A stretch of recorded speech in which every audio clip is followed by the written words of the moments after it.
Sekda, Pak Majelis Ulama, Masya Allah juga dari DKM. Alhamdulillah, terima kasih sudah memfasilitasi semua ini. Juga kawan-kawan semua, Masya Allah. Adek, boleh berdiri asal yang belakang tidak ada yang terhalangi ya. Syarat berdiri yang utama adalah jangan pernah membuat orang lain terhalangi. Silakan berdiri, catatannya yang belakang tidak boleh terhalangi. Setuju? Terima kasih Ustadz. Kenapa seperti yang Ustadz Abdul Somad ini oleh Allah ditakdirkan usianya lebih muda dari A. Ngomong-ngomong berapa usia sekarang Ustadz? 24 rasanya.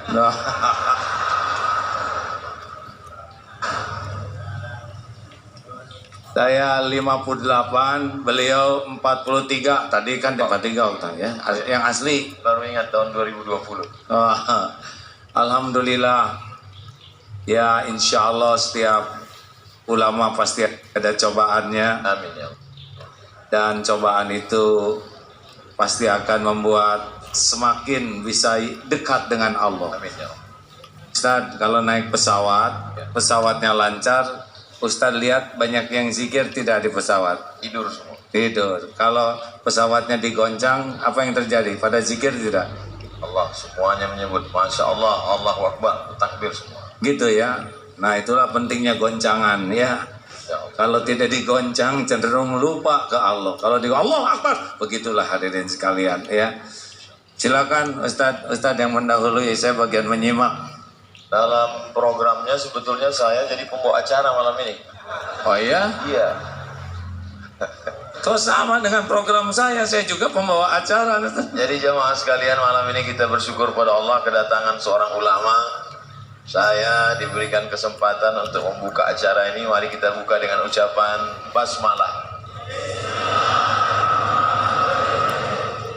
Mari kita dengarkan baik-baik kajian tauhid yang disampaikan oleh Al-Mukarram Kiai Haji Abdullah Ibn Astia. Kita gunakan telinga dengan baik, catat dengan baik. Mudah-mudahan ilmu yang kita peroleh malam ini dapat membekali kita menjalani hidup diridhoi Allah Subhanahu wa taala. Kembali ke baiklah, karena saya dianggap lebih tua, awalnya begini ya.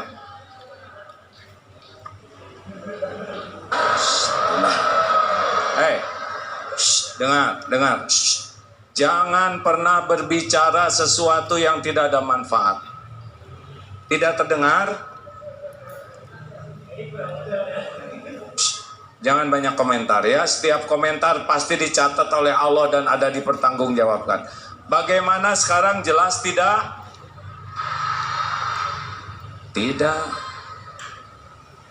Sabar, tenang. Bisa terdengar tidak? Di atas kedengaran tidak? Tidak. Berarti dari tadi kita ngobrol nggak ada yang dengar. Maaf panitia. Bagaimana sekarang, jelas? Padahal sama ya. Jelas Ibu belakang? Apakah Allah Subhanahu wa ta'ala sedang menyaksikan pertemuan ini? Yakin? Apakah Allah mendengar apapun yang terucap? Apakah Allah tahu apa yang ada dalam pikiran kita? Apakah Allah tahu isi hati kita? Apakah Allah Subhanahu wa ta'ala tahu persoalan yang sedang kita hadapi? Yakin? Kalau seorang hamba berkeyakinan seperti itu setiap saat, merasa ditatap Allah, merasa didengar Allah, merasa diketahui pikiran dan hatinya oleh Allah, dan yakin masalah yang dihadapinya juga dalam kekuasaan Allah, kira-kira seperti apa orang tersebut? Tenang atau gelisah? akhlaknya baik atau buruk? Masalah kita umat Islam kepada Allahnya itu kadang-kadang hanya sampai di lisan, belum sampai di hati dengan yakin. Sedikit Ustadz izinkan membuka acara ini ya, nanti Ustadz yang menyampaikan aslinya. Kedengaran ke atas? Alhamdulillah. Kenapa umat Islam belum seindah akhlak yang diharapkan oleh Rasulullah SAW? Satu, karena banyak di antara umat Islam belum belajar tentang indahnya Islam. Lebih banyak melihat, mendengar pelajaran yang tidak sesuai dengan tuntunan. Satu. Yang kedua, kenapa umat Islam akhlaknya, perilakunya belum seindah semestinya? Yang kedua, karena kita sering belajar agama ke majelis taklim, tapi belum tentu niatnya ingin dekat dengan Allah. Tidak jarang datang ke sekolah Islam, kampus Islam, pesantren, tapi yang dicarinya dunia. Ingin gelar, pangkat, jabatan dari agama. Padahal ilmu agama ini justru untuk membuat dekat dengan Allah. Sampai ada seorang suami yang mengeluh, istri saya ke pengajian seperti makan obat. Sehari 3 kali, tapi perubahan yang nyata itu baru pada seragamnya, belum pada perilakunya, dan peningkatan yang jelas itu pada cicilan, belum pada iman. Kenapa? Sangat boleh jadi belajar agamanya belum dengan niat ingin bisa dekat dengan Allah. 3, kenapa kita semua belum seindah semestinya? Karena seringkali belajar agama kita amalkan, tapi amalnya baru sibuk amal lahiriah. Seperti sholat isya tadi, kita datang ke masjid, kita sholat, ruku, sujud, lahirnya kita taat, tapi hati belum tentu kita ingat ke Allah. Benar? Halo? Jadi kadang-kadang kita sibuk dengan amalan lahir, tapi lalai ke amalan hati. Bahkan tidak jarang ilmu dan amalan kita justru mengotori hati. Jadi ujub, jadi takabur, merasa paling benar, merasa paling soleh. Justru karena ilmu dan amal yang kita lakukan. Padahal Allah Subhanahu wa ta'ala, innallaha la yanzuru ila suwarikum wa amwalikum walakin yanzuru ila qulubikum wa a'malikum.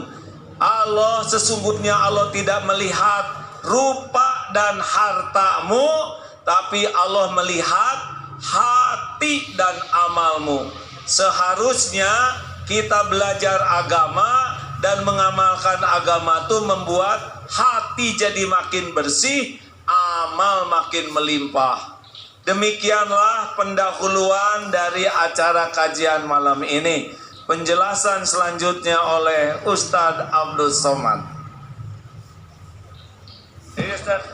Baik, alhamdulillah kita baru saja mendengarkan sesuatu yang menyentuh hati. Saudara. Masya Allah. Gimana perasaan jamaah malam ini bisa berkumpul dengan Kiai Haji Abdullah Kim Nastiar? Senang apa lapang hatinya? Saya terus terang bisa satu majelis dengan beliau. Dulu saya nonton TV dari pagi sampai siang, sampai malam, sampai pagi lagi beliau terus. Tidak pernah terlintas di pikiran saya bisa satu majelis dengan beliau. Allahu Akbar.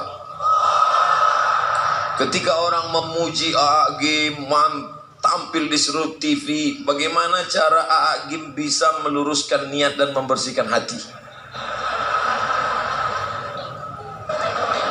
Ini mah jadi bolak-balik begini hadir. Ustadz. Ya. Ya kita ngobrol aja lah ya. Baik. Dulu tidak pernah menyangka akan menjadi posisi seperti ini. Ya. Tetapi entah bagaimana takdirnya tiba-tiba menjadi dikenal sebagian orang. Allah. Padahal secara keilmuan belum siap dan ada lagi yang belum siap. Keimanan belum siap. Jadi ketika makin populer, makin banyak tampil, ternyata saya kehilangan yang sangat besar, yaitu rasanya kehilangan kedekatan dengan Allah dibanding sebelum dikenal orang. Jadi ustadz populer malah jauh dari Allah. Ya, itu sampai tahun 2006 sebelum Allah memberikan karunia, ditegur, diingatkan, sehingga alhamdulillah mudah-mudahan sekarang sudah bisa lagi nginjak bumi. Kalau dulu jadi terbang kayak balon gas karena ketipu atau tidak siap dengan popularitas. Gitu Ustaz. Sekarang gimana Ustaz jadi orang populer, Han? Ini pas umur saya dulu, Pak. Saya dulu mulai diuji popularitas umur 39, 38, 39 mulai di TV. Ustaz sekarang lagi populer-populernya nih. Tapi saya mulai diuji umur 45, Ustaz 43, 2 tahun duluan Ustaz. Bagaimana mungkin orang yang berada di masjid yang semestinya mengingat Allah, yang mestinya berhadapan dengan Allah, tapi justru melupakan Allah? Ini kan ujian luar biasa.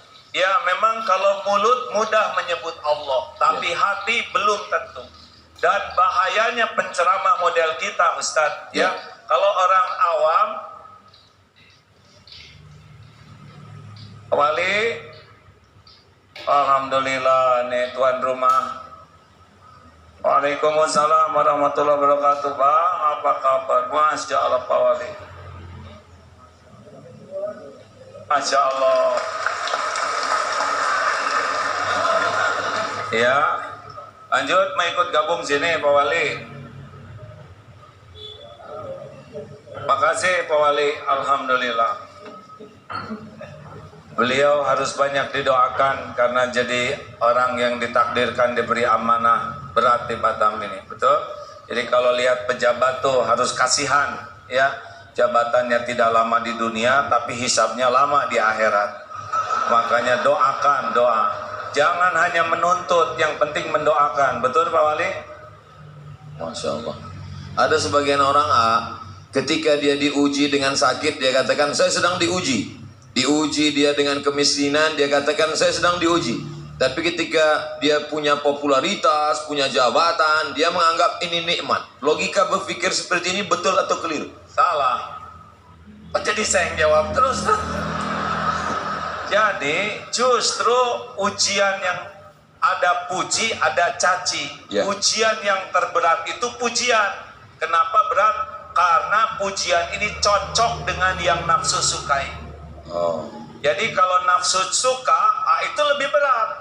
Tapi kalau nafsu tidak suka, itu cenderung yang lebih dekat yang Allah sukai. Seperti tidur. Tahajud atau tidur? Pasti nafsu sukanya tahajud atau tidur? Tidur. Nah, makanya itu lebih berat. Jadi dipuji itu lebih berat daripada dicaci. Karena kalau dipuji kita sudah suka jadi merasa seperti apa yang dikatakan orang. Wah Ustadz Abdul Somad Soleh, wah itu lebih bahaya daripada Ustadz perbaiki dong.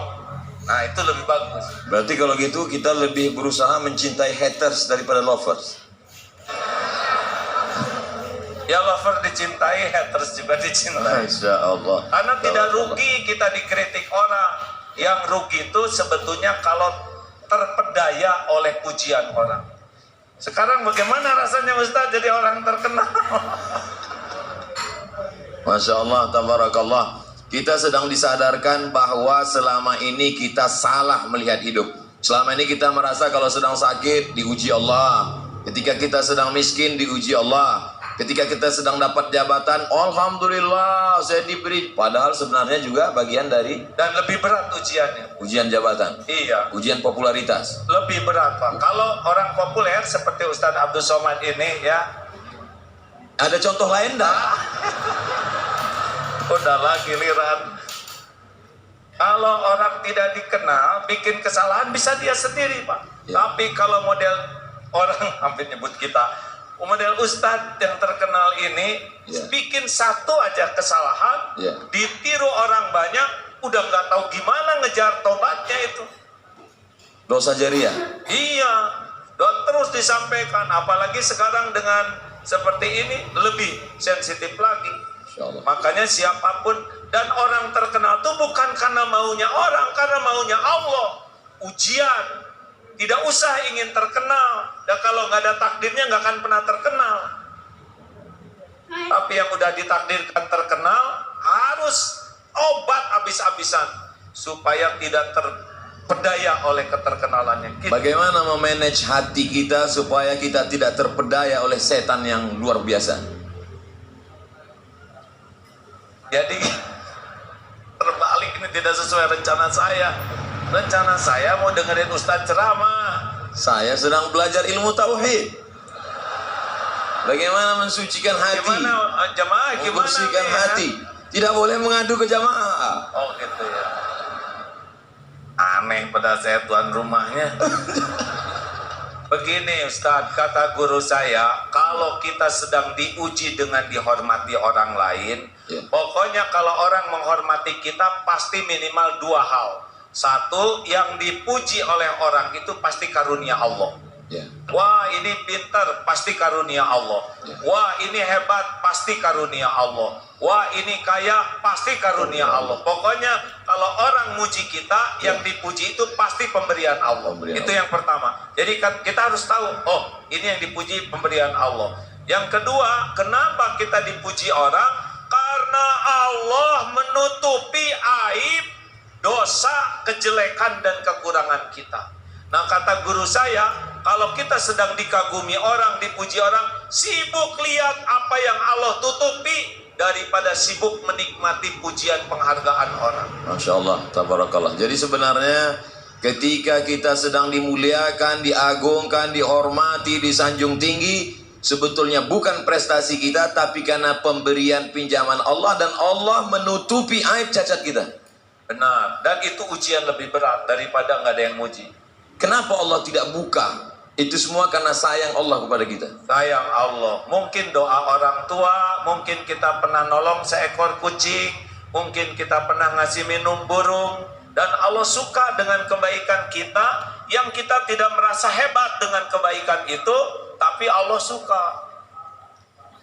Biasanya orang bicara tentang masalah dunia ini, dia melihat yang di luar, ekonomi, politik, sosial, budaya. Tapi lebih mengajak kita untuk melihat ke dalam. Sebenarnya masalahnya ada di dalam hati kita. Mengapa? Lah kan jelas sekali Ustaz, innallaha la yanzuru ila suwarikum wa amwalikum walakin yanzuru ila qulubikum wa a'malikum. Allah tuh tidak lihat rupa dan harta, tapi Allah melihat hati dan amal. Ustaz maaf ya, mungkin Ustaz apa? Ustaz lebih hafal tentang dalil yang 3 dihisab pertama. Ya. Yang pertama mujahid, Ya. yang merasa berjuang sampai terbunuh di medan perang. Ya. Dan ketika dihisab ditampakkan nikmat, dia mengakuinya, apa yang kau lakukan? Ya Allah, saya sudah berjuang sampai saya mati di medan perang, saya lakukan lillahi ta'ala. Apa Allah menjawabnya? Kadzabta, dusta kamu, bohong kamu. Ya. Kamu berjuang karena ingin dianggap pemberani, dan sudah engkau dapatkan ujian itu. Akhirnya dia diseret, tertelungkup, masuk ke dalam neraka. Bukan kurang perjuangannya, bukan kurang pengorbanannya, bukan kurang pengakuannya, yang kurang cuma satu, hatinya lebih suka dipuji oleh manusia daripada kedudukan di sisi Allah. Walaupun dalam pandangan manusia dia seorang mujahid, mati jihad fisabilillah, berdarah-darah. Iya, tapi Allah kan tahu hati orang. Yang kedua, orang yang belajar agama dan yang mendakwahkannya seperti Ustadz Abdul Somad, Ustadz yang lain Iya. Belajar sampai ke Mesir, sampai ke Maroko. Itu yang kedua. Merasa lama di Arab. Aduh. Padahal onta lebih lama. Yang kedua. Yang ketiga kita akan lanjutkan setelah yang satu ini. Minum dulu. Oh. Minum dulu Ustaz. Ini lagi seru-serunya kita minum. Allah. Tonton. Saya.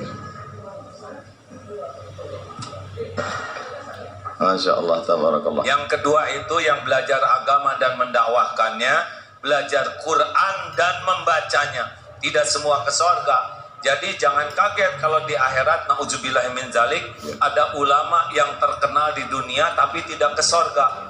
Ilmunya luas, dalilnya bagus, baca Qurannya fasih, hafal Quran, tapi ketika dihisab, kadzabta, dusta kamu. Kamu belajar agama dan dakwah karena ingin dianggap alim, dianggap ulama, dai, kondang, dan sudah engkau dapatkan di dunia, diseret ke neraka. Engkau ingin dianggap qori dan sudah engkau dapatkan. Tidak kurang ilmunya, tidak kurang Qurannya, yang kurang satu saja. Apanya Ustaz? Keikhlasan hati. Hatinya. Jadi nggak cukup kita sibuk beramal kalau tidak mujahadah membersihkan hati. Dan cuma satu penyebabnya, dia senang dengan kedudukan di sisi manusia dengan menggunakan amalan akhirat. Itu yang membuat Allah marah. Mencari kedudukan dunia dengan berbagai macam bunga-bunga keindahannya justru dengan amal akhirat. Ya, itu yang membuat Allah. Padahal yang diinginkan Allah, tundukkan dunia untuk memperoleh akhirat. Iya, coba jelaskan itu Ustaz. Yang ketiga, ini saya sering cerita ini antara dunia dan akhirat ya. Mana yang kira-kira lebih tidak disukai Allah? Bu, akhwat, mana yang berbahaya bagi seorang wanita? Ingin kelihatan cantik atau ingin kelihatan solehah? Jangan ini aja ke sini Ustaz. ya. Mana yang bahaya bagi seorang wanita? Ingin kelihatan cantik atau ingin kelihatan solehah? Harus kita voting nampaknya. Oh gitu. Mungkin mereka ingin kelihatan cantik. Karena oleh sebab itu maka karena banyak lelaki ingin perempuan itu lebih cantik daripada ingin solehah, makanya perempuan lebih banyak mempercantik diri daripada mempersolehah diri. Wah, benar. Saya baru dapat dari grup WhatsApp. Oh gitu. Tapi yang bahaya tuh ingin kelihatan solehah. Kalau wanita ingin kelihatan cantik, fitrahnya. Ya. Kalau lelaki ingin kelihatan cantik, LGBT ya. Bolehkah Bu, wanita ingin kelihatan cantik? Jawab. Boleh tidak? Yang mantap boleh tidak? Untuk siapa? Suami siapa? Masya Allah, tabarakallah. Ikhfar ibu-ibu. Kalau wanita ingin kelihatan solehah, pasti menggunakan hak Allah. Jadi lebih nunduk, subhanallah. Yang harusnya zikir untuk Allah, tapi dia ingin dipuji oleh orang ahli zikir. Dan itulah yang membuat Allah marah, karena dia menggunakan amalan hak Allah untuk cari pujian manusia. Itulah sebabnya ustadz, ulama, qori'ah berbahaya. Giliran ustadz, ya. Jelaskan ustadz, jangan nanya terus. Ketika sekarang orang berbicara tentang masalah ancaman-ancaman yang luar biasa, disintegrasi bangsa, kemudian bully pada ulama, kemudian dengan berbagai macam masalah. Sebetulnya masalah ini di luar atau masalah manusia ini di dalam? Gak ngerti Ustadz, kurang jelas pertanyaannya. Lebih bagus. Masalah manusia ini sebetulnya masalah ekstern di luar, masalah ekonomi, masalah sosial, masalah politik, atau dia sebetulnya punya masalah di dalam dengan hatinya kotor, dan bagaimana cara mensucikan tazkiyatun nafs, dan apa hubungannya dengan tauhid? Selalu mengkaji tentang masalah tauhid. Apa sebenarnya target dari tauhid? Saya belum pernah ditanya kayak gini terus-terusan hadis.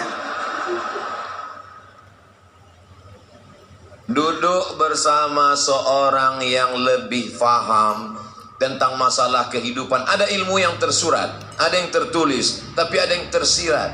Inna fi khalqis samawati, dalam penciptaan langit, tidak tersurat, tidak ada dalam tulisan, tidak dikatakan oleh ulama, tapi dia dapat ditangkap. Ittaqu firasatal mu'min, takutlah kamu pada firasat orang beriman. Fa innahu yanzuru binurillah, dia bukan memandang dengan matanya, tapi dia dengan memandang dengan pandangan Allah yang diberikan Allah pinjaman kepada dia.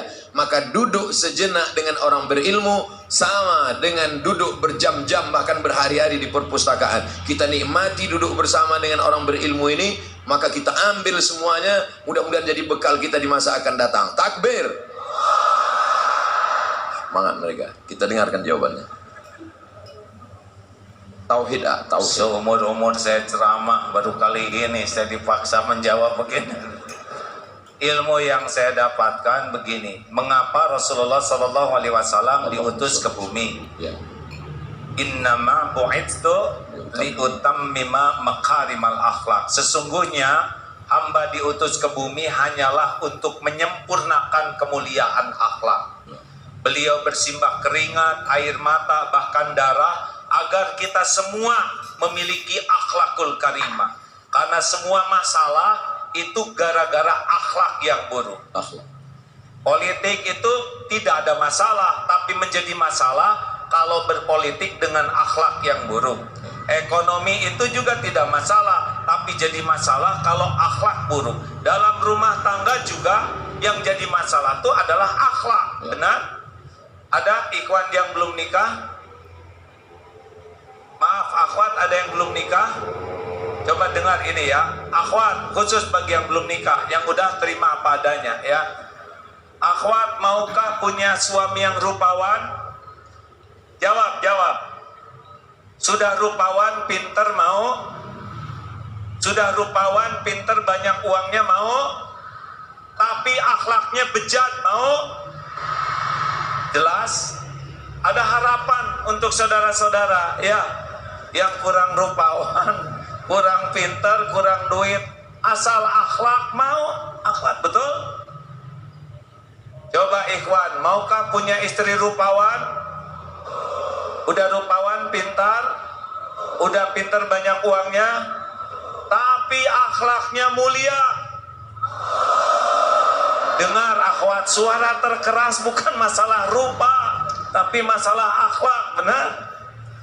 Nah, akhlak itu menurut ilmu yang saya dapatkan pilarnya dua. Jadi kalau orang ingin berakhlak baik meniru Rasulullah, itu pilarnya dua. Satu, kepada pencipta, kepada Allah Subhanahu wa Ta'ala, benar bersih tauhidnya. La ilaha illallah, tiada ilah selain Allah. Hatinya itu tidak menuhankan apapun selain Allah. Tidak menuhankan harta, gelar, pangkat, jabatan, walaupun dia punya, tapi tidak ada lengket di hatinya terhadap dunia ini. Allah saja, mau dia jadi menteri, jadi gubernur, jadi wali kota, tidak ada masalah. Hatinya tuh, saya bukan hamba siapa-siapa selain hamba Allah. Buahnya dua, patuh dan pasrah. Cirinya juga dua, roja dan khaufnya kepada Allah. Itu tauhid. Nah, yang kedua, kaki yang kedua adalah kepada ciptaan. Ciptaan Allah. Rahmatan lil alamin. Kepada pencipta bertauhid, kepada ciptaan rahmatan lil alamin. Penuh kasih sayang, keinginan agar orang-orang itu punya nikmat iman, bisa selamat dunia akhirat. Itu Ustadz yang saya tahu. Itu makanya Gim selalu mengkaji masalah tauhid, bahkan pondoknya Darut Tauhid. Pertanyaan yang menggumpal, mengkristal di kepala kita selama ini, mengapa tauhid? Ternyata masalah manusia ini dapat diselesaikan dengan dua, kepada Khalik, hanya bergantung kepada Allah. Tapi selama ini kalau kita bicara tentang masalah orang bertauhid, biasanya katanya zuhud, jangan bergantung kepada harta, jangan bergantung kepada kuasa. Akhirnya dia hidup miskin, susah, melarat. Tapi Hakim ada yang unik. Dia bicara tentang tauhid, bicara tentang zuhud, tapi dia kaya raya. Motornya gede. Bukan motor gede, itu motor sedang, sayanya kecil, jadi lebih kelihatan. Masya Allah. Bicara tentang masalah tauhid, Orang selalu mengatakan kalau sudah tauhid kita murni, jangan lagi memandang kepada harta, tinggalkan ekonomi, tinggalkan. Tapi justru Agim tidak demikian. Tauhid tetap, tapi kita lihat kehidupannya baik, ekonominya mapan, kehidupannya bagaimana menyeimbangkan ini sehingga umat tidak tersesat dalam pemahaman yang keliru, memahami Islam. Jadi begini Ustadz, Ya. tidak menuhankan itu bukan berarti tidak punya. Kata kuncinya bukan berarti tidak menuhankan, berarti tidak punya. Iya, gini, kita punya harta tapi tidak menuhankan harta, itulah zuhud. Allah. Ada orang yang tidak punya harta tapi menuhankan harta, tetap saja dia walaupun bokeh tetap tidak bagus itu yakinnya. Orang yang tidak punya harta tapi menuhankan harta, ingin punya harta padahal tidak punya harta, masuk nerakanya 2 kali berarti. Gak tahu juga Ustaz, itu urusan Allah. Tapi udah pasti menderita karena setiap kali kita mengilahkan sesuatu selain Allah, Allah kan tahu isi hati kita, pasti Allah turunkan gelisah. Jadi kalau misalkan udah menyandar nih ya, udah ingin dipuji, ingin dihormati, ingin dikagumi ke makhluk, udah pasti Allah naruh di hati ini kegelisahan, kesengsaraan. Makanya kalau punya dunia nggak ada masalah, tapi jangan sampai menganggap dunia inilah penjamin hidup kita. Zuhud itu kan bukan tidak punya uang, Ustadz. Ya. Orang yang zuhud itu mau punya 1000, 1.000.000, 1.000.000 sama, karena dia lebih yakin dengan jaminan Allah daripada apa yang ada di tangannya. Itu zuhud. Bagaimana menguatkan keyakinan? Ya, harus dilatih Ustadz. Cara melatihnya? Ya misalkan ini nanti ada sedekah ya, Ya. jangan suka ragu-ragu, sedekah berapa, nggak usah dihitung-hitung, ada sini, coba aja keluarin, buka jam keluarin, cincin keluarin, pasti nyesel. Kenapa tidak dari dulu saya jadi dermawan, gitu nyeselnya. Oh, jadi ini akan ada ujian. Ada sesudah ini biasakan diuji ya. Masya Allah, mana kotaknya? Nah, belum Ustaz, belum panas ini ya. Ya. Jadi seperti tukang parkir, banyak mobil, Ya. tidak sombong, ganti-ganti tidak takabur, Ya. diambil sampai habis tidak sakit hati, Ya, tidak ada rasa memiliki. nggak ada. Bagaimana melepas rasa kepemilikan, rasa ketergantungan, rasa keterikatan dari dalam hati ya? Jadi saya gini yang ketempuhan ini hadirin. Jadi harus dengan riadah Ustaz. Ya. Tidak bisa ilmu ma'rifatullah ini hanya dengan belajar. Ya. Tapi harus ada mujahadah melepaskannya. Makanya seperti kalau saudara ragu terhadap uang, latih saja. Dia punya uang, potong 5%, sedekahkan. Lihat, jadi miskin tidak? Oh, enggak juga. Potong 10%. Jadi miskin tidak? Oh, enggak. Potong 20%. Tuh, lihat, Ustaz. Udah lihat kan? Ya. Semuanya tegang. Padahal baru rencana. Ya. Tadi 5% mereka masih senyum. 5%, 10%, 20%. Baru rencana pelit. Saya nih Ustaz ya, maaf ya. Kalau saat ini nih, tiba-tiba ada tamu. Saya mau ngasih uang ke ya, boleh ya? Ngasih ke saya misalkan sekarang 20 miliar. Bro aja gini. Udah nggak ribet Pak. Saya bagi 10 miliar untuk ikhwan, 10 miliar untuk akhwat. Sok bagikan. Gitu Ustaz. Namanya juga ngelamun, masa pelit ya kan? Betul. Kita mah ngelamun aja pelit Ustaz. Apalagi nggak ngelamun. Suatu ketika saya sedang pergi umroh, lalu kemudian saya melihat ada cincin yang sangat cantik. Saya sangat suka. Lalu saya beli, lalu saya pakai, lalu saya menikmati. Hati saya mulai tergantung, karena kalau dia pergi pasti saya akan kehilangan. Sampai akhirnya saya suatu tempat ceramah, ada bapak-bapak mengatakan, cincin Ustadz cantik, saya suka, boleh nggak untuk saya? Lalu kemudian saya berikan kepada dia. Saya ingin mempraktekkan ceramah dulu waktu di Darut Tauhid. Jangan ada keterikatan. Saya ingin lepaskan itu, cincin ini saya lepaskan, saya amalkan ceramah. Saya tidak ada keterikatan dengan cincin ini. Menyesal saya. Ini ada cincin yang lebih bagus ya kan? Ceritanya belum selesai. Oh ya. Begitu saya berikan, saya menyesal dalam hati saya. Ini gara-gara mengamalkan ilmu game ini. Jangan ada keterikatan, lepaskan semuanya. Saya lepaskan satu cincin. 2 hari setelah itu saya ceramah di Makassar. Datang bupati, tidak boleh sebut nama, menjaga kode etik jurnalistik. Dia lepaskan cincin yang dia sayangi, yang lebih mahal yang dari saya punya. Inilah dia sekarang. Masya Allah, alhamdulillah, Allahu Akbar. Yakin kan? Memang ajaran ini luar biasa. Saya dulu dilatih guru saya begitu, Pak. Pokoknya berikan. Sekarang udah nggak riado lagi ya, saudara, jangan mengharap-harap apa-apa ya. Makanya saya nggak begitu bawa apa-apa, takut diminta.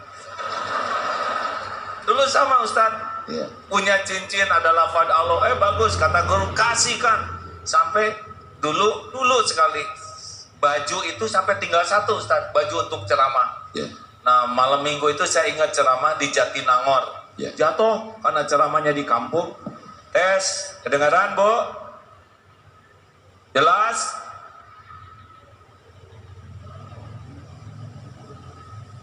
Dari tadi tidak kedengaran. Yang sebelahnya gini, yang sebelahnya gini, gimana? Jelas sekarang?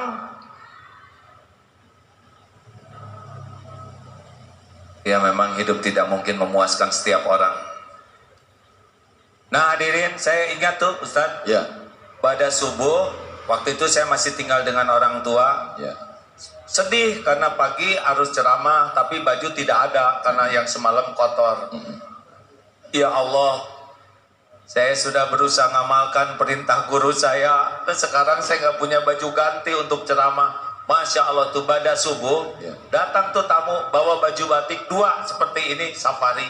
Belum pernah saya punya baju batik. Tolong pakai ini, saya beli tapi kekecilan, mungkin dia cocok 2 sekaligus tuh. Alhamdulillah, Allah ilhamkan beli tapi dibikin kekecilan sehingga ngepasnya buat saya.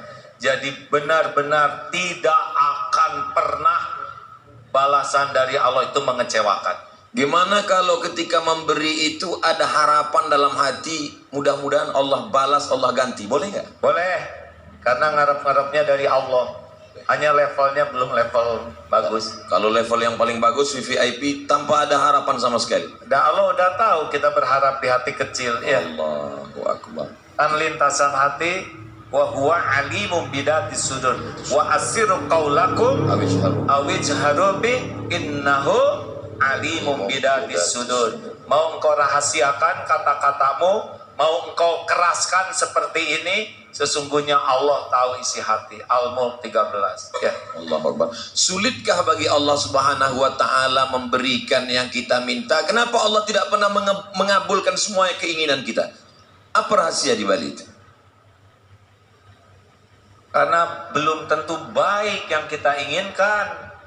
Wa asa an takrahu syai'an wa huwa khairul lakum wa asa an tuhibbu syai'an wa huwa syarrul lakum. Boleh jadi engkau tidak suka padahal baik menurut Allah bagimu, dan boleh jadi engkau suka padahal buruk menurut Allah. Wallahu ya'lamu wa antum la ta'lamun. Jadi kekeliruan kita selalu menginginkan Allah ikut nafsu kita. Benar Ustaz. Padahal semestinya kitalah yang menurut Allah. Sebetulnya tidak penting keinginan kita itu, yang terpenting keinginan Allah yang terjadi pada diri kita. Bagaimana caranya menundukkan keinginan kita mengikut kehendak Allah ketika yang kita inginkan tidak tercapai, hati kita tetap lapang plong. Gimana caranya?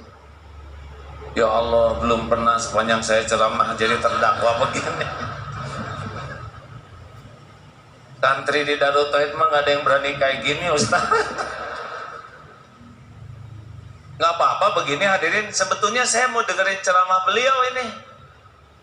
Setuju tidak begini atau saya balik aja? Jadi Ustaz, apa pertanyaannya tadi?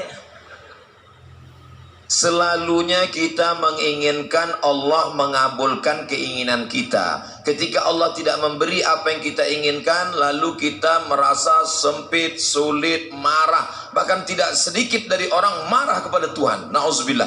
Bagaimana kita menundukkan keinginan kita mengikut kehendak Allah dengan hati yang lapang? Memang ini tauhid. Kalau kita tahu Allah Maha tahu yang terbaik bagi kita, kita tidak akan ngotot dengan keinginan kita. Kita pasti melakukan dua hal. Satu, musyawarah dengan orang yang ahlinya. Yang kedua, istiqoroh. Tugas kita kan cuma 3. Meluruskan niat, menyempurnakan ikhtiar, dan pasrahkan kepada Allah. Kita ini hamba, tidak berhak mengatur Allah. Kita ini hanya melurus. Tugas kita kan bukan menentukan sesuatu. Tugas kita tuh niatnya lurus, lillahi ta'ala, ikhtiarnya maksimal di jalan Allah. Dan yang ketiga, kalau baik silahkan, kalau tidak baik jangan. Mungkin praknya ini yang penting tuh Ustaz. Kalau orang tidak pakai prolog niat cara yang benar dan tawakal, pasti luka. Ini kan prinsip luka di hati itu kan karena melekat. Seperti perangko melekat di amplop, ketika dicopot robek dia. Nah, kemelekatan hati kita, lengketnya hati dengan sesuatu, itulah yang bikin kita banyak sakit hati. Karena melekat. Melekat, kayak pengen dipuji, orang tidak muji, sakit hati. Pengen dihormati, orang tidak menghormati, sakit hati. Gitu. Keinginan sumber penderitaan. Oh ya?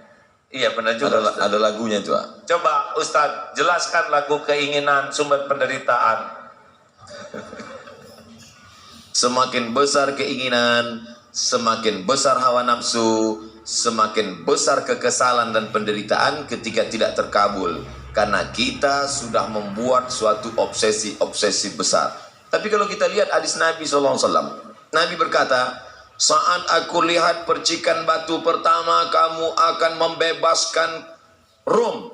Saat aku lihat percikan batu pertama ketika menggali khandak parit, ketika berbenturan pacul besi itu dengan batu, aku melihat cahaya, kamu akan membebaskan Yaman, kamu akan membebaskan Syam, kamu akan membebaskan Rom. Apa beda obsesi keinginan dengan cita-cita? Karena Nabi mengajarkan kita punya cita-cita tinggi. Ada dalilnya, ihris ala ma yanfa'u wasta'in billah wala ta'zaz. Yang lanjutan dari Al-Mu'minul Qawi. Ya, ahabbu ilallah minal mu'min. Ya, Al-Mu'minul Qawi khairun wa ahabbu ilallah minal mu'mini dhaif wa fi kullin khairun. Mukmin yang kuat lebih baik dan lebih dicintai Allah daripada mukmin yang lemah, kalau pada keduanya ada kebaikan. Ihris ala ma yanfa'u. Bersungguh-sungguhlah, antusiaslah, semangatlah dengan apa yang bermanfaat bagimu. Ada lanjutannya, wasta'in billah, minta tolong ke Allah, wala ta'jaz, dan janganlah kamu bersikap lemah. Jadi kata kuncinya adalah bermanfaat atau tidak bermanfaat, dan minta tolongnya kepada Allah. Silakan punya cita-citi setinggi bintang di langit, tapi jangan pernah lepas dua, bermanfaat atau tidak bermanfaat. Cita-cita ingin jadi gubernur boleh apa enggak? Oleh. Bukan obsesi, bukan menurut hawa nafsu. Tergantung dalam bayangannya gubernur itu apa. Bahkan cita-cita jadi ulama juga harus dipertanyakan. Kamu ingin jadi apa? Saya pengen jadi ulama. Kenapa? Karena ulama itu keren, dihormati orang, pulangnya dapat amplop. Dunia itu bukan pengen akhirat. Nah kalau gitu ulamanya tuh dunia, itu nggak boleh. Dia pengen jadi ulama versi itu. Kalau saya ingin jadi ulama, kenapa? Karena saya ingin punya hati yang takut ke Allah. Bagus. Pengen jadi gubernur, boleh. Terserah mau jadi apa. Dengan jadi gubernur, mudah-mudahan saya bisa mengambil keputusan yang paling adil. Karena Indonesia ini dibangun dengan negara kesepakatan. Tolong ini teman-teman disimak ya. Indonesia ini dulu awalnya dibangun oleh kesepakatan para tokoh-tokoh kita. Tidak hanya umat Islam, tapi ada juga tokoh-tokoh yang selain agama Islam sepakat membangun negeri ini dengan berdasarkan Pancasila. Itu kesepakatannya. Nah kita misalkan sekarang sudah ada kita harus menyadari bahwa memang cikal bakalnya ini adalah kesepakatan, bukan hanya milik umat Islam. Ya. Jadi kita harus mengerti dan menghargai hak-hak orang lain juga, karena memang kesepakatannya begitu. Jadi kalau saudara ada di Australia, ya memang begitu kesepakatan awalnya. Nah, kita kalau saudara pengen jadi gubernur, dengan begini saya mudah-mudahan bisa bersikap adil kepada umat Islam, mudah-mudahan bisa menjadi tauladan, mengajak ibadah dengan benar, berakhlak dengan baik. Kalau niatnya jadi pejabat untuk keadilan, untuk kemaslahatan, jadi tidak jadi udah dapat pahalanya. Manfaatnya paling tidak Kiai Haji Abdullah Gimnastiar bisa memuluskan, merubah Bank Riau Kepri menjadi Bank Riau Kepri Syariah. Baik apa tidak baik? Ulangi. Bank Riau Kepri konvensional. Ya. Kalau ada orang yang suka ngaji, punya kekuasaan, bisa berubah menjadi Bank Riau Kepri Syariah. Itu ada manfaat atau tidak ada manfaat di dalamnya? Saya kira setiap transaksi kebagian pahalanya itu. Setiap transaksi. Ya, kepala daerah yang memberikan keputusan seperti itu dapat pahala, karena untungnya jadi kepala daerah, jadi pemimpin tuh kalau menentukan kebaikan beliau dapat pahala mengalir. Bonus. Pak wali kota, Allahu Akbar.